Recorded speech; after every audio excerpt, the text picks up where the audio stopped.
On Insuspicious Circumstances tonight, death at the seaside. A desperate woman and a boastful man. How one gruesome discovery led to another. An actor's tragedy, the mystery of a jealous lover.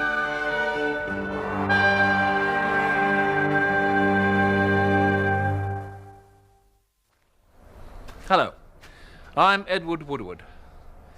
Tonight's cases could both be explained as accidental deaths. They could also be cold-blooded murders. What is certain is that each one was fueled by jealousy.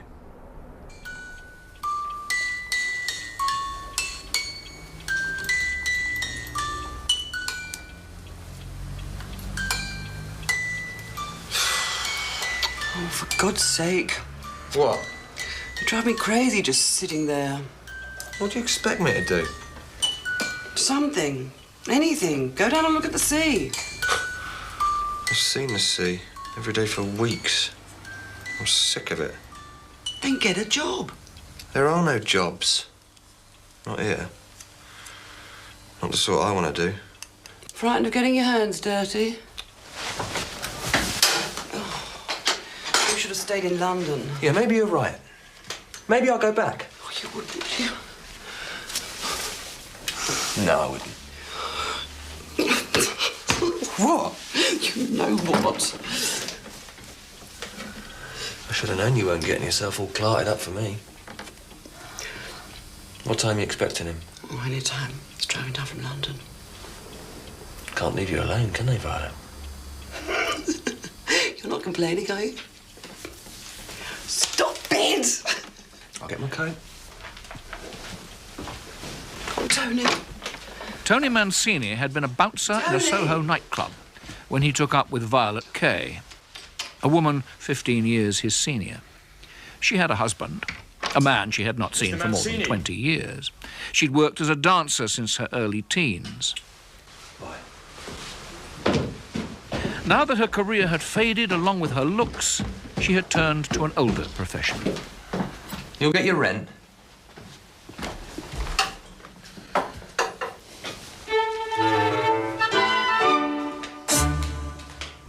When Mancini and Violet left London in 1934, they came here, to Brighton, then known as the Queen of the Slaughtering Places, because no less than 20 women had disappeared within the space of a few weeks.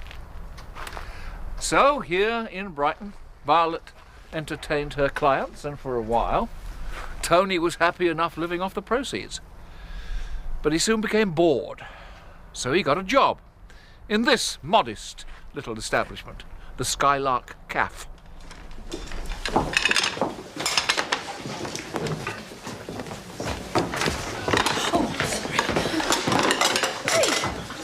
Can't do that. They're not yours. What are you going to do about it, darling, eh? Hey! Oi! Let her go. What's it to you, eh? All right, love. You can take these now. These gentlemen made a mistake. We'll just leave them.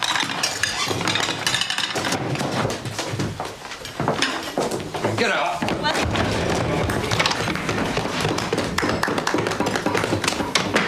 Good man, Tony. Have one on me. Tough. Tony also liked to play the big man with newfound friends in the Brighton amusement arcade. He bragged about a criminal past and fantasized about violent exploits in the Soho underworld. When I was working for Harry Sabini up in the smoke, right? There was this one time, yeah? Harry wanted me to settle a score with this fella. Mark him for life. Those were his words. So I find out where he's drinking, this fella, yeah? Go down there. There he is, leaning against the bar, taking a drink. Tony, he says, seeing me. Over here, mate. He don't know what I'm there for, see? Not that he sees me get the axe out of me coat, anyway. Petrified he was. He never moved. One swing of the axe. I took his hand clean off at the wrist. Walked right out of there without a care. Never hurried. Left the axe right where it was, sticking out the bar. Everyone knew I did it. Coppers and all. But there was nothing they could do. Nobody was about to go in the dock and give evidence against me now, was they? Eh? You have no right! No right! Who does it you are treat me like that? Cheap! That's what you are! Cheap and low! Cheap and low! Now you get out of here and crawl back into whatever gutter you've grown out of!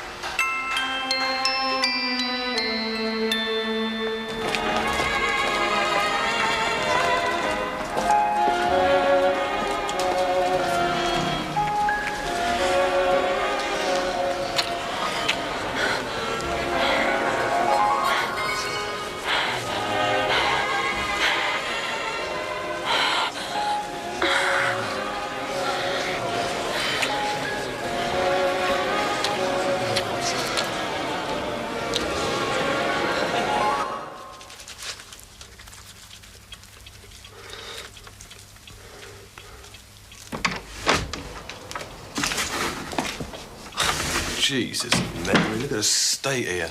Shut up. You look like something tossed up on the tide. Next time, I've a good mind to go down there and drag one of those little oars back by her hair. Let her wash the cheap makeup off your clothes. There are no wars. No? Only you. Right. And you're quick enough to take the money, ain't ya?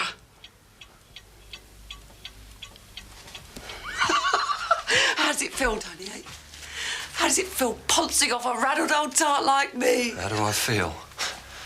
Sick. Sick to me gut. Tony. Tony. Oh, don't go, please. Please don't leave. Not now. What, you think I should stay here? Have the pleasure of watching you piss your drawers again?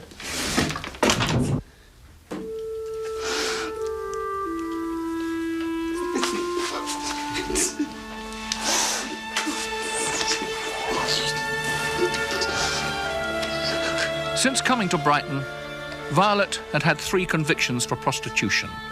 Her fortunes were rapidly spiralling downhill, just as Tony seemed to be building up a new life for himself. To ease her pain, Violet had become hooked on a lethal combination of alcohol and morphine.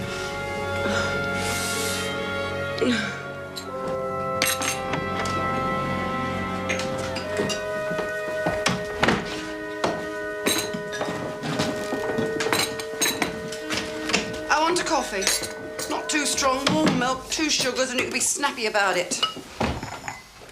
I said I want heard a coffee. what you said. I should think everybody heard what you said, but I'm afraid I'm not serving. Then who is? Tony is. Ooh, Tony is he? Well, I shall have to go and see what he can serve me, won't I? What's the matter? Too good to wait on me, is she? Your little bit of goods over there? Your tart? That's what you get for working here, Tony, eh? Cheap tart. Johnny! Shut your mouth. Had your pennyworth, have you? Seen enough of what a real woman looks like? Come on, let's get out. Don't make it any worse than it already You is. take your filthy hands off me! Go home. You bastard! Oh, I'm good. I've fed you, clothed you, put money in your pocket to wait on skinny little tops like her. These are the thanks I get.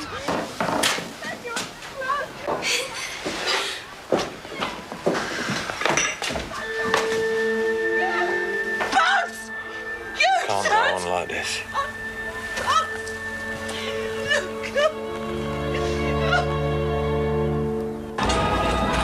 Cow of a woman.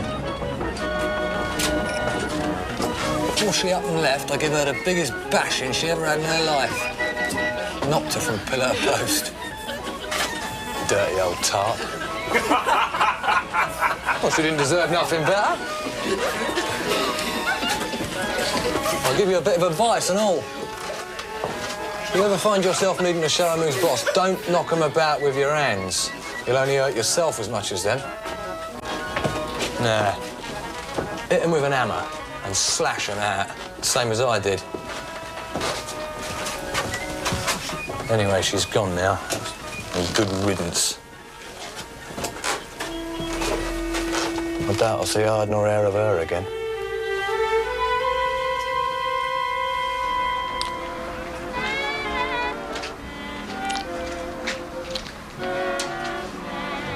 Glad you came, then. What do you think? And you'll come back. Like we said, to the flat. Dunno, Tony. What's the matter? Don't you trust me or something? It's not that. It's What? her. Look, how many times have I got to tell you? She's blown. Yeah, well, she can blow back again, can't she? What, from Paris? Last thing she's going to do, come waltzing back here. Look, it'll be just the two of us. I've got one or two little things you might do for me. I promise you won't regret it.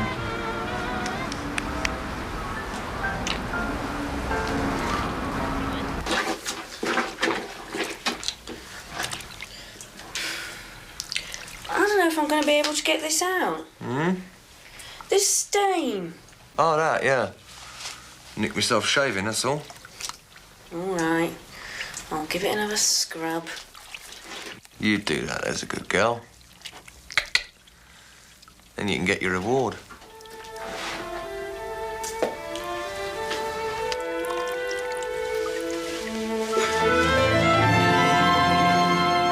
Yeah, step up here. Show me the shoes.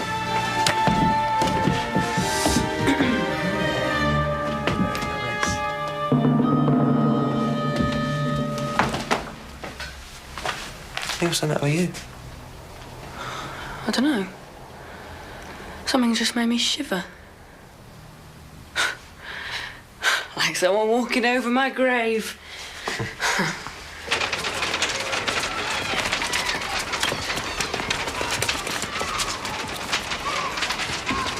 4 days after Violet's sudden departure, Mancini moved into smaller rooms in nearby Kemp Street. There it is. Yeah, it'd be better for me, this. One room. That's all I need, isn't it? Not as if I got much stuff. Just about everything I got in here. Be convenient and all, near the all-night cafe. Station. Brighton railway station was indeed nearby. And there, some 3 weeks later, the police were to make an extraordinary discovery.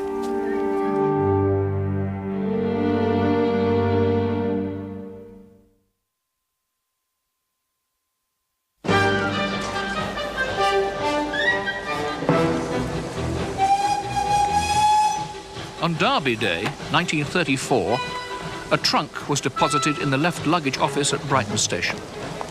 11 days later, the police were called in to investigate the cause of a strange and offensive smell.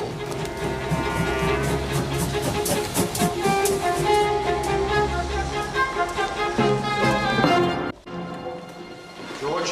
All there.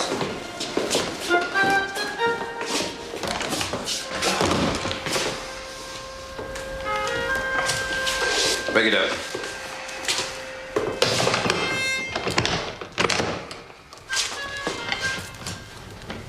When the trunk was opened, the cause was all too evident. Inside was the badly decomposed torso of a woman. The next day, the legs and beautifully manicured feet turned up in another trunk at King's Cross Station in London. The arms and head were never found. The police sifted through thousands of reports of missing women in their attempts to put a name to the torso in the trunk.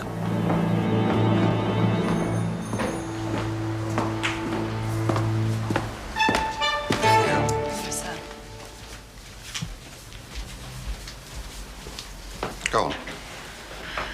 Well, this dreadful thing that's happened, this murder. Well, it may be nothing, right? But this man I know, he gave me these things, right? Clothes and things that belong to this woman he used to live with, because she'd gone off to France. And, you know, I couldn't help thinking, I suppose that wasn't what happened. I suppose she never went anywhere at all. And the fact that she left all the things, cosmetics, clothes, all the things you might expect her to need, this didn't strike you as strange? Everything she did was strange. She was strange. Women. Oh, you know what they're like. Better than me, I dare say. Well, they're different. You know what I mean? Mr. Mancini, thank you for your cooperation. You wouldn't be telling us anything but the truth now, would you? On my life. By now, Sir Bernard Spilsbury, the country's top pathologist, had examined the torso and found it to be that of a young woman aged between 21 and 25 who had never given birth. Now, since Violet Hvey was 42 years of age and had at least one child, it seemed that whoever the unfortunate victim in the trunk might be, it certainly was not Violet Hvey. Here you go. Oh, sorry. Here, Tony, give us a hand with this. Oh, yeah.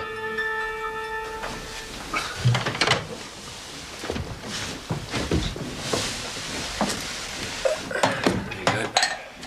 You're not taken to keeping rabbits, have you, mate? It's a right old stink in here. Oh, that, yeah. That's out back. Something blocking up the drains. Spoke to the landlord. He's having it seen to this week. In fact, the next day, the landlord went to the police. And when did he move into your flat? Be about 2 months ago now. And this trunk? This is the same trunk Mancini brought with him when he moved in? Oh, there's no doubt about it. I saw him and that mate of his fetch it in. It was the wife, though, that she was the one thought of something fishy. I mean, she insisted that I come. She'd been down there, see, in his flat. Seen this stuff, fluid-like, oozing out from under the trunk. Well, what with that and the smell, well... Here at last, Violet Hvey was found, her body in an advanced stage of decomposition. The police now had a second trunk murder on their hands, and this time they had a prime suspect.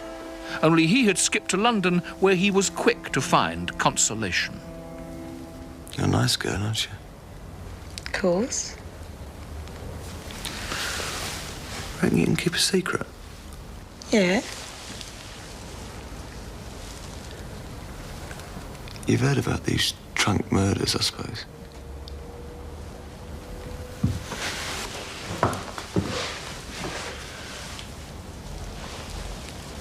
Do you love me? Yeah. If they accuse me of being a murderer, would you say what I'm going to tell you at the court, at my trial? Depends what it is. What I want you to say is, you met me on the beach at Brighton one evening and arranged to come back to me flat. But when you got there was this woman there, expecting these three blokes to come and see her. So you and me went out for a walk so she could be alone with them. And when we got back, about half hour later, we found the woman dead and the men gone. You'd do that for me, wouldn't you? Hey? Yeah, all right.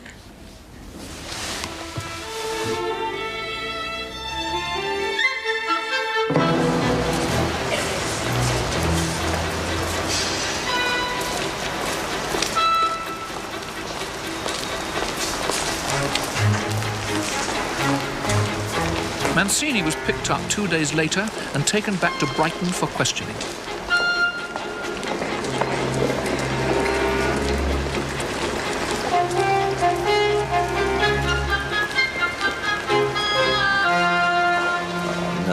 No, look, I'm telling you, I found her dead. I went out because she was expecting these three blokes. They was coming down from London. And when I got back, there she was, on the bed, dead. I knew I'd get the blame for this, no matter what I said. I got a record, you know that. And there was no way I was going to be able to prove I hadn't done this. Who would have believed me, eh? You? But I didn't murder her. I wouldn't so much as cut her hand off. Why should I? She'd been keeping me for months. But the evidence against Tony Mancini was mounting.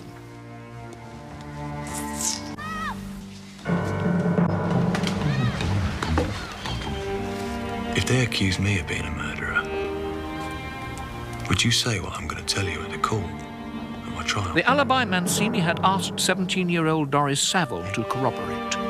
Yeah, all right. I don't know if I'm going to be able to get this out. The bloodstain Florence had tried to wash off his shirt. Oh, that. Yeah, I nicked myself shaving, that's All right. I'll give it another scrub.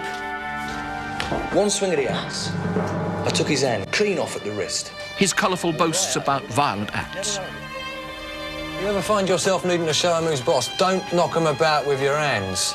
You'll only hurt yourself as much as them. His advice about how to handle women. Nah. Hit him with an hammer and slash him out, same as I did. And when the police found the burned remains of a hammer in the flat which Violet had shared with Tony, it seemed that the case against Mancini was overwhelming. Give me the box, Constable.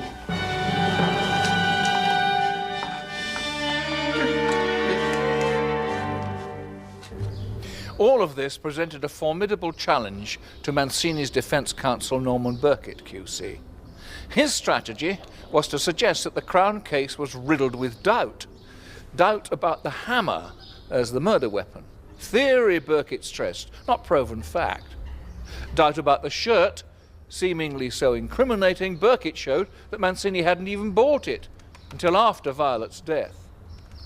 Doubt about the character and truthfulness of prosecution witnesses. Their accounts of the same events were so contradictory, Burkitt easily discredited them. Crucially, Burkitt drew attention to the question of prejudice.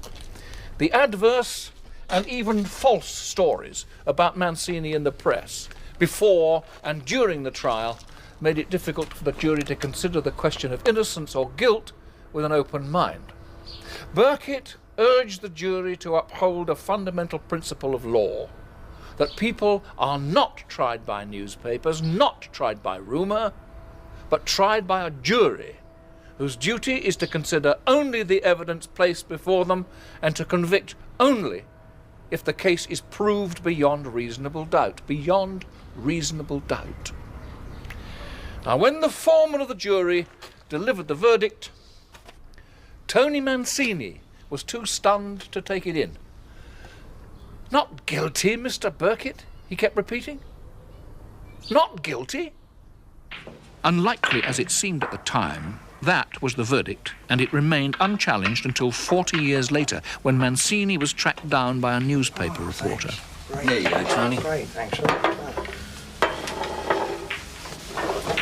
Now, you got back. Yeah, I got back. She was in a shocking state, Violet. Sprawled all over the bed, sleeping off God knows what. God.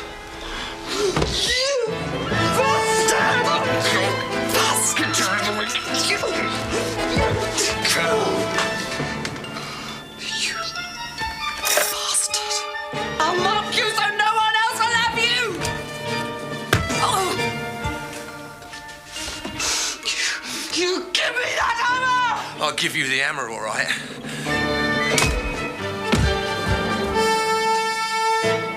Stupid bitch. Now look what you made me do.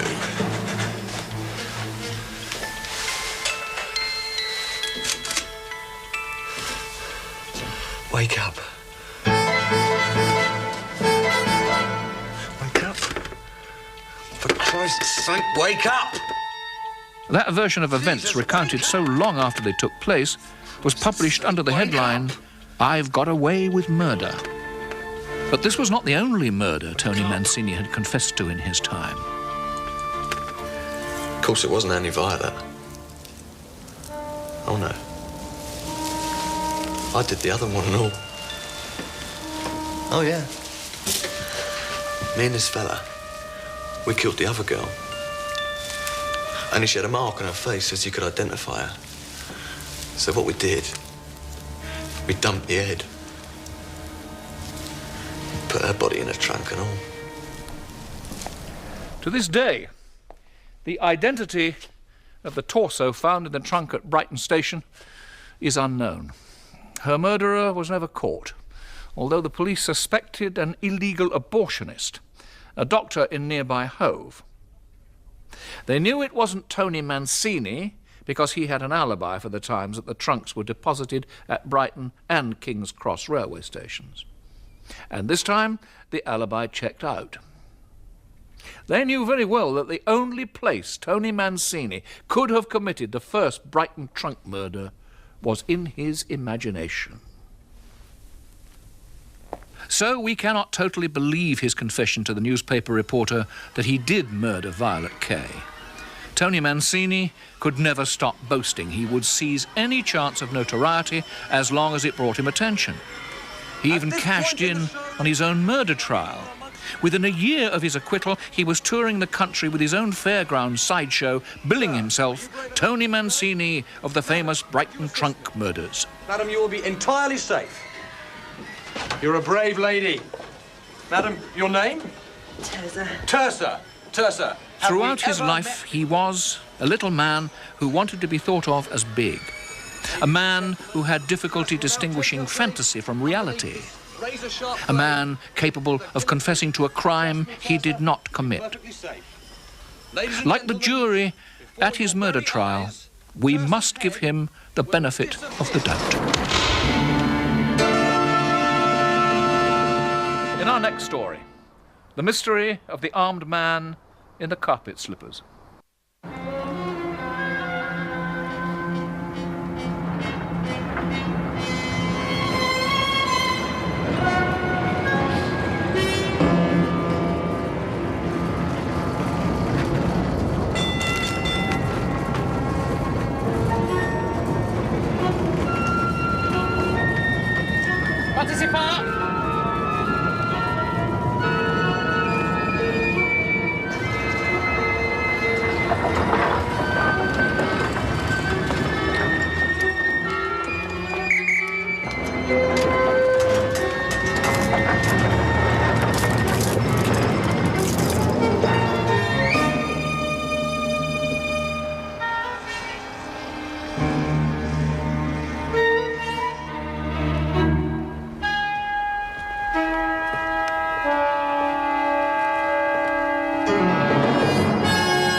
Can I help with anything?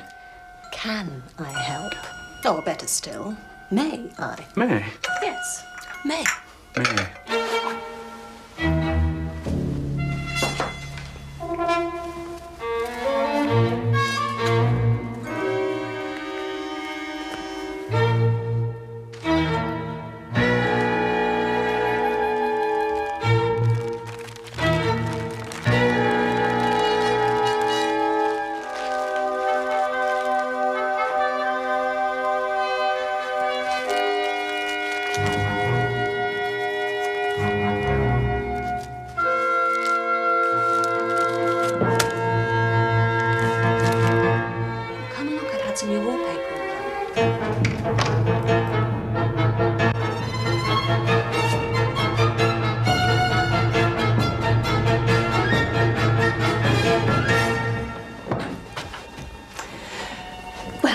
What do you think? Yeah. Put out the light.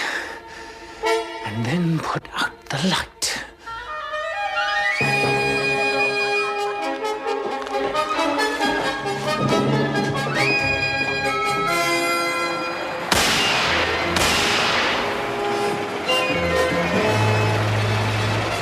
Oi! Stop! Stop that man! Stop, man! Oi! Stop it!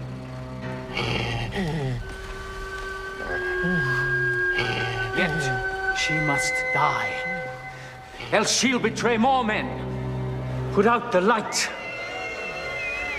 And then put out the light. Oh, perjured woman, thou dost stone my heart and makes me call what I intend to do a murder, which I thought a sacrifice. Weldon Atherstone, leading character actor as the police would find he styled himself. Here on tour near his hometown of Salford, he plays the death scene from Othello in a very mixed variety bill. He was the man in the carpet slippers, lurking in the ground floor flat at Clifton Gardens, Battersea, on that night in 1910. No, his mouth is stopped.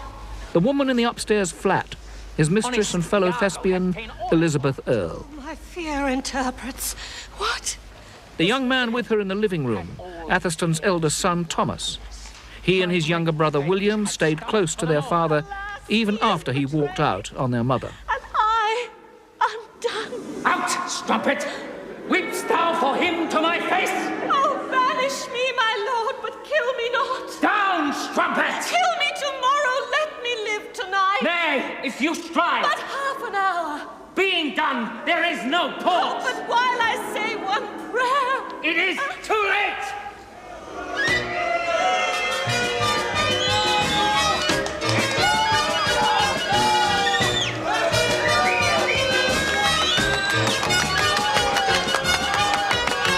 Grand. Wonderful. Oh, it was really good. I wish I could act. Don't even consider it. It's a life of pain. That audience tonight, picking their teeth and waiting for the comedy sketch. They wouldn't let our Tom act. Not with that Salford twang. Oh, we could soon take care of that. Your father did. Well, we'd better be off. Come back on the last night. We'll have a party. How's your mother? Well, she's all right. She's fine. Good night, Dad. Good night, boys.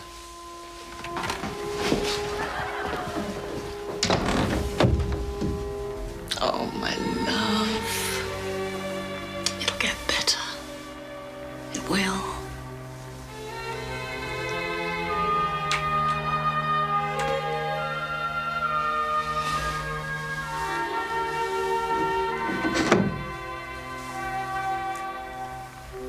Put out the light. And then put out the light. Weldon and Elizabeth had met on tour after his marriage had broken up. When Weldon was in London, he lived with Elizabeth at her Battersea flat. Then something happened that was to wound their relationship. Hello? No!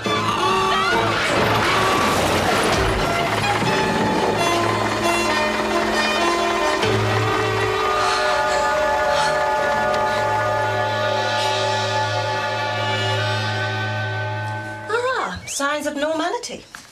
What are you writing? I was putting something about the accident. What? Knocked down, slight concussion of the brain. Well, that didn't stretch the imagination. No. This isn't about imagination. One of your drama pupils? If I don't take pupils, I can't pay the rent. I mean, your male pupils. I know you do. It's the third time you've mentioned them.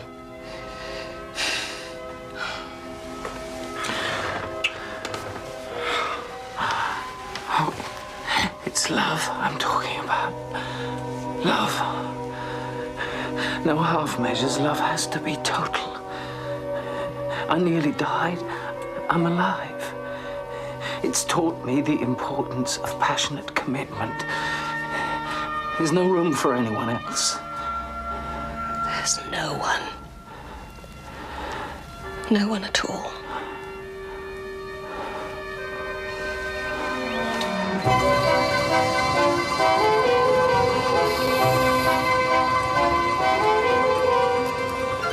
About this time, Weldon's sons, Thomas and William, came down to London, found themselves lodgings near St. Paul's and jobs as warehousemen. They saw a lot of their father and Elizabeth. They were almost a family.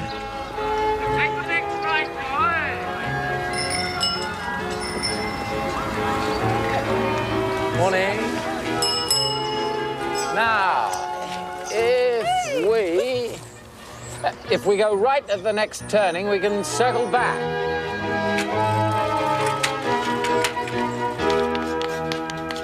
Now, read that. That man sat on his black hat. Now, you say black and hat. Now, if I cross out all the A's and substitute E's, read it now. That man sat on his black hat. It's easy, you've done it.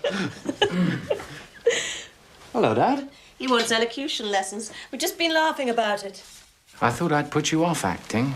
Oh, it's not for acting, Dad. Because if I haven't... Read these. And this. And this. Producers, agents, theatre companies, all saying no. Some who haven't even the courtesy to see me. Some spelling my name wrong. She has work. What a world. Where a woman has work and a man can't get any. No, this is foolish. I'm being unfair. I should take my entrance again and change my mood. Oh, perhaps leave you with Tom. He's far better company than I. Let's go out. Let's go to the picture house. No. You'd have to buy the tickets.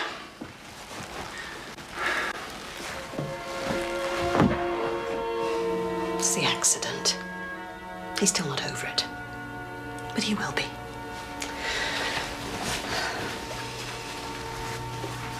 He will. But the personality change brought on by the accident became more pronounced. Weldon grew increasingly irrational. His obsessions poured out in his diary. Love is complete. Love is complete, and being so demands the whole, and is not satisfied with less.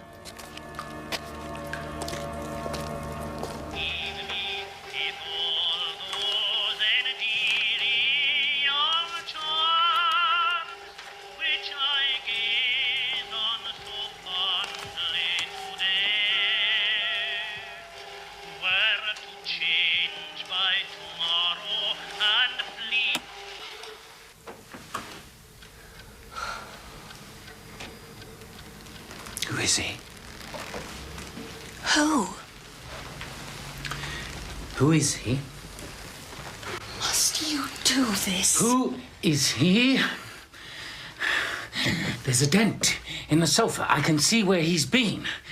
You think I can't? Who is he? One of these days, I'm going to cut your throat!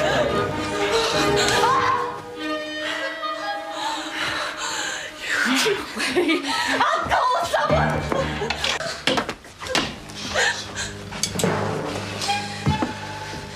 I'm going out. Let me by. It's over! It has to be. I'll give you back your key.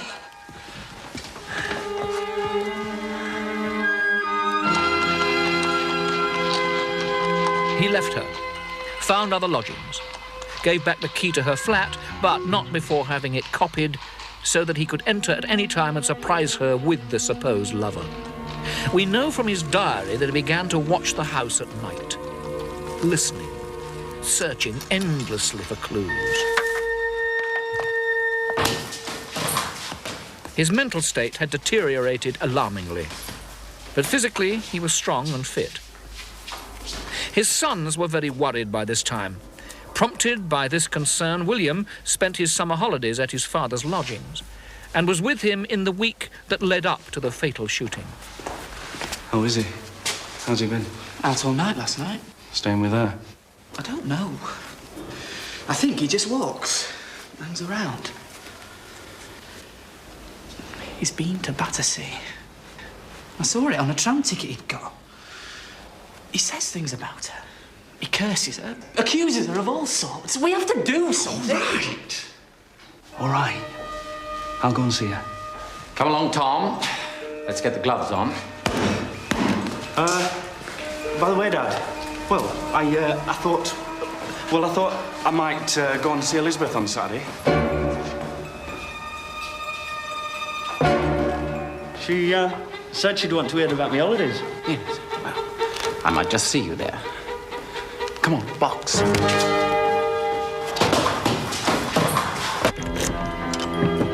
So, when Saturday night came and Weldon Atherstone went to the empty ground floor flat, he knew precisely who was upstairs with Elizabeth. Oh, come and look, I've had some new wallpapering done.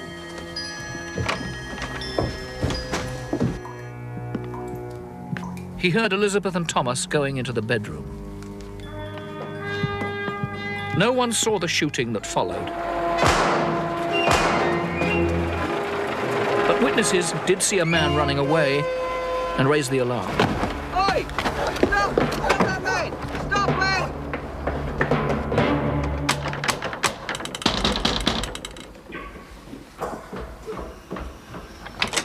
it! Yes? Is anyone hurt? No. We heard the shooting at the back.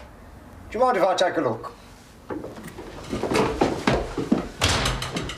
We did see a man jumping over the back wall. Show me. It's through here. Leave it to me, Mom. Stay up here.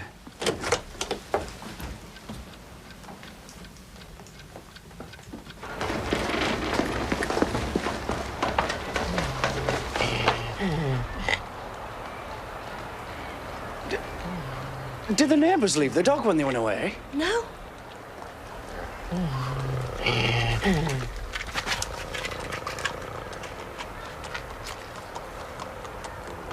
There's a man lying over here. Do you have a lamp?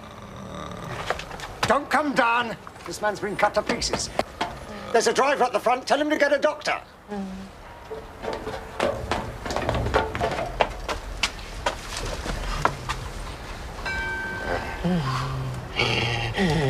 Shot twice. Mouth, forehead. Do you know him? No. No, I don't. Closer.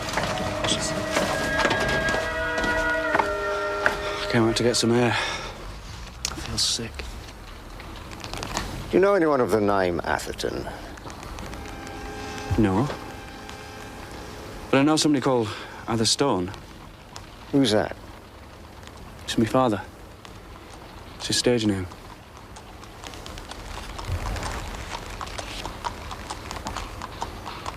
Yeah, that's his.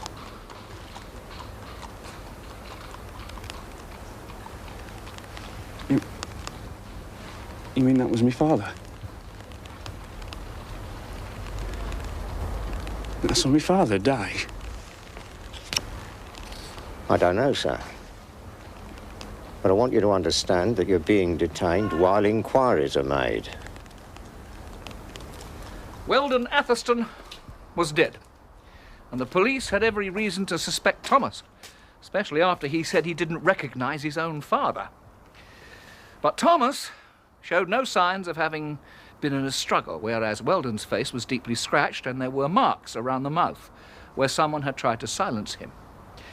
Those who saw the man running away were positive it wasn't Thomas, who was too tall to fit the description of a small, fair, smartly dressed young man. So Thomas was cleared from the police inquiries. They also ruled out the theory that Whelan was accidentally shot by a burglar. Smartly dressed, armed burglars belonged to Mayfair, not Battersea. We know that Whelan was armed with a handmade cosh. He may have been carrying a gun, too. They were freely on sale in those days. Indeed, he could easily have acquired one from a theatre. Edwardian prop guns could fire real bullets. And there was one other person who knew Whelan would be in Battersea that night. His youngest son, William.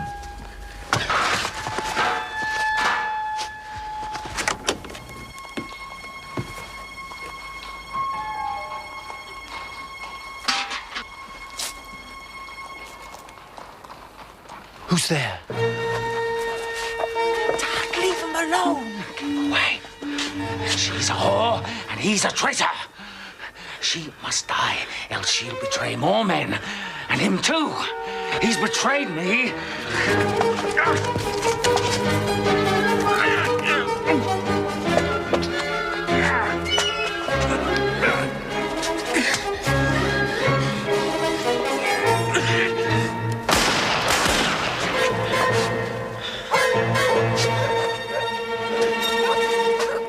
Whelan was tormented by jealousy. That Saturday night, he probably intended to climb the iron staircase to Elizabeth's door. He would then open it with his secret key and attack her and his son Thomas. What's more natural than his other son wanting to prevent him, but with totally unforeseen consequences? This is only our theory. The inquest verdict was willful murder by some person or persons unknown. No one was charged. There was no trial. The case remains unsolved. But if Whelan's death was indeed caused by his frightened 16-year-old son, then it was not willful murder, but a tragic accident. Whelan Atherstone and Violet Kay were both people who had lost their dreams. They looked at the future, they saw only loneliness and desolation. So it is little wonder that from this desperation sprang the jealousy which would lead them both to destruction. I will be back next week with more true crimes committed in suspicious circumstances. Until then, I bid you good night.